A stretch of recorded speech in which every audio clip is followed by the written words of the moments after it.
میری بات غور سے سنو، دنیا کا سب سے بڑا رشتہ خاوند اور بیوی ہے، سب سے مقدس رشتہ ماں باپ ہے، لیکن سب سے بڑا رشتہ خاوند اور بیوی ہے۔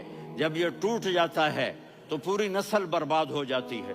اس لیے آپ نے زندگی گزار کے دکھائی۔ آپ گھر میں جھاڑو دے رہے ہیں، آپ آٹا گوندھ رہے ہیں، آپ حضرت عائشہ کو لقمے بنا کے کھلا رہے ہیں، اور حضرت عائشہ کی دلداری کے لیے فرما رہے ہیں، عائشہ سننا حدیث طبرانی کی، عائشہ انہو لیہون علی الموت ان اریتک زوجتی فی الجنہ۔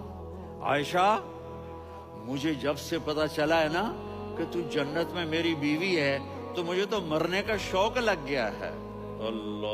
اللہ کی قسم ہمیں سکھانے کے لیے تھا۔ جس نے اللہ کو دیکھ لیا ہو اسے عورت کی کیا خواہش رہ جاتی ہے۔ یہ ہمیں سکھانے کے لیے تھا کہ سب سے زیادہ عزت بیوی اپنے خاوند کو دے، خاوند اپنی بیوی کو دے۔ ہن لباس لکم وانتم لباس لہن، تمہاری بیوی تمہارا لباس ہے، اور اللہ بیوی سے کہتا تیرا خاوند تیرا لباس ہے۔ آپ نے 11 گھروں کو کس طرح آباد کیا، کس محبت سے کیا کہ 2 مہینے چولہا نہیں جلتا اور کسی کی زبان پر شکایت نہیں۔ یہ حسن سلوک، یہ محبت۔ حضرت عائشہ کی عمر تھوڑی تھی، جہاد کے سفر سے واپسی ہو رہی، تو آپ نے صحابہ سے کہا بھی چلے جاؤ، سارے آگے چلے گئے، تو صرف آپ دونوں رہ گئے۔ تو آپ نے کہا عائشہ دوڑ لگائیں۔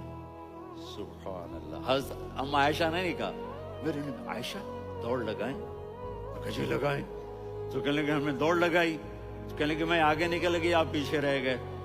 چند سال گزرے تو پھر ہم جہاد کے سفر سے آ رہے تھے، تو آپ نے کہا صحابہ سے جاؤ بھی چلے جاؤ، آگے آگے آگے آگے، وہ غائب ہو گئے۔ پھر آپ نے کہا عائشہ دوڑ لگائیں، تو میں نے کہا جی لگائیں۔ کون دنوں ذرا میں موٹی ہو گئی تھی، تو جب دوڑ لگی تو میرے نبی آگے نکل گئے، میں پیچھے رہ گئی۔ تو ہم نے کہا ہاذہ بتلک، عائشہ تو میں اب برابر ہو گئے، ایک دوڑ تم نے جیتی، ایک دوڑ میں نے جیتی۔ یہ ہمیں گھر کی زندگی سکھانے کے لیے تھا۔